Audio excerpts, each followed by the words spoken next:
let's take a look at our top selections for the Hi, everybody. Dan Illman, Mike Beer. There will be a mandatory payout in the Empire 6, a 20-cent wager at Aqueduct on Wood Memorial Saturday. And the sequence kicks off with this race. Race number 6 is the Grade 1 Carter Handicap for sprinters, going 7/8 of a mile. We take a look at this field. It is a short field. The 5 Chateau has blossomed for Rob Atras. This horse might be the lone speed. Mischievous Alex has always hinted at ability and returns to the scene of his Gotham win from last year. Yeah, they're the 2 speeds on the outside. I guess Chateau being 8-5 on the morning line, Dan, tells you all you need to know about this field. I know he's won 2 in a row. He does have good speed. It's hard. It would be hard to believe that he's going to be a Grade 1 winner in New York when this is all over. He was a $32,000 runner-up back at Saratoga over the summer, but he's gotten good in his last 2 starts, and a great advantage is his early speed. As we take a look at the time form U.S. pace projector, Chateau expected to get out there on the early lead. I'm not sure Mischievous Alex needs to be so far behind, and he might be the one pushing Chateau early. His pace might actually end up being pretty fair. Yeah, Mischievous Alex has to go in this race. I don't think you want to let Chateau get too far away on the early lead. So I think it would, be a wise thing for Irad Ortiz to do here on the 4 is to try to go forward and sit right off that horse. Mind Control loves Aqueduct. 4 for 5 over this surface. He is a Grade 1 winner. He won the Hopeful as a 2-year-old, and maybe he showed a little sign of life last time out in the Grade 3 Mr. Prospector. Let's watch that race right now where he broke from a far outside post. There was a fast pace up front. We see him in between horses, and he'll finish third. The 8th place finisher came back to win a Grade 3 at Tampa with a 97 buyer. It's a bit surprising that Mind Control's on a 6-race losing streak, considering he was really a beacon of consistency early in his career. Yeah, true enough. A multiple Grade 1 winner early on. Listen, they came back from the break last summer, and, just for whatever reason, for the last 6 months of 2020, he just wasn't at his best. I mean, I feel like, Dan, you could make some excuses along the way for this horse.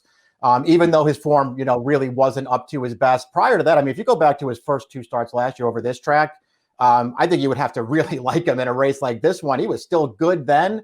I don't know what happened at the end of last year. Just wasn't quite as good. If he bounces back, he could easily beat this field. And this is his favorite distance. Again, those wins, the Hopeful, the Jerkins, came at 7/8 of a mile, and he has the tactical speed to sit just off the lead. Super Stonehenge is the 2. Let's go back and watch the Pelican Stakes going 3/4 of a mile at Tampa Bay. He's outside of the ill-fated Zendon, who was in razor-sharp form. Zendon would come back and win the Dubai Golden Shaheen before tragedy struck. Super Stonehenge was game in this race to lose by a head. Yeah, good performance there. He basically went with Zendon right from the start. They raced around the track. He couldn't quite get by him. I thought he ran well in there, Dan. His race 2 back, he had a big excuse with trouble at the start. Prior to that, he was knocking heads with the, best synthetic sprinters up in Canada and ran well in those races. I don't know. This horse is very lightly raced, but he's pretty good. Shoplifted won his career debut at Saratoga back in 2019 like he had a lot of potential, and maybe he didn't really pan out. I know he won the Springboard Mile as a 2-year-old, but it looked like towards the summer of last year, he was starting to figure it out as a late-running sprinter. He went to the sidelines, and he did this in his seasonal debut. Sloppy track on February the 6th at Oaklawn. He fell far behind the pace, but the pace was pretty fast, and he makes a strong run to finish second behind a sharp horse, the winner coming back out of this race to win again with a 94. Yeah, agreed. He runs okay in here. The pace was there for him to close into. He's going to gain some late ground, but he's never getting to this horse on the lead. Okay performance, I thought, overall. I think a lot of people were waiting for this horse to cut back last year. They did. He picked up a couple of Grade 1 placings, but even in those races, Dan, the Stevens and the Jerkins, I didn't think he ran that great. Now, conversely, Mischievous Alex kind of lost his form a little bit towards the middle of last year after starting off with wins in the Swale and the Gotham going 1 turn. They gave him a long time to recover on the sidelines. He has done nothing wrong off the bench at Gulfstream. 2 for 2 this year for Saffie Joseph. Here's his win in a weaker edition of the Grade 3 Gulfstream Park Sprint, where he just got right up close to the pace, and he's going to finish solidly with a 99 buyer. He runs a 99 again. He's going to be in the thick of things. Yeah, he is. Just doing what he had to do in this race, Dan. Only three other horses in the race. They put him up close. He's too good for them.